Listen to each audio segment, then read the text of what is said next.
how to switch back to personal account on Instagram. Hello everyone, I am Vishaka and welcome to our channel. Now let's get right into the tutorial. Firstly, go ahead and open the Instagram application on your device and make sure you are signed in. Now tap on your profile icon on the bottom right of your screen and you will be led to your Instagram profile.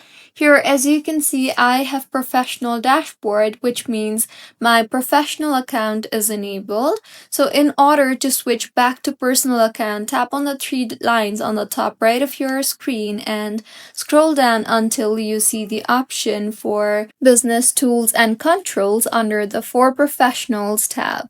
Tap on Business Tools and Controls, and now in the interface that you will be led to, you will see the Switch Account Type option. Tap on that and then tap on the Switch to Personal Account option. You see there, and in the confirmation pop-up that appears, tap on Switch to Personal Account, and with this, your account will be switched to personal account.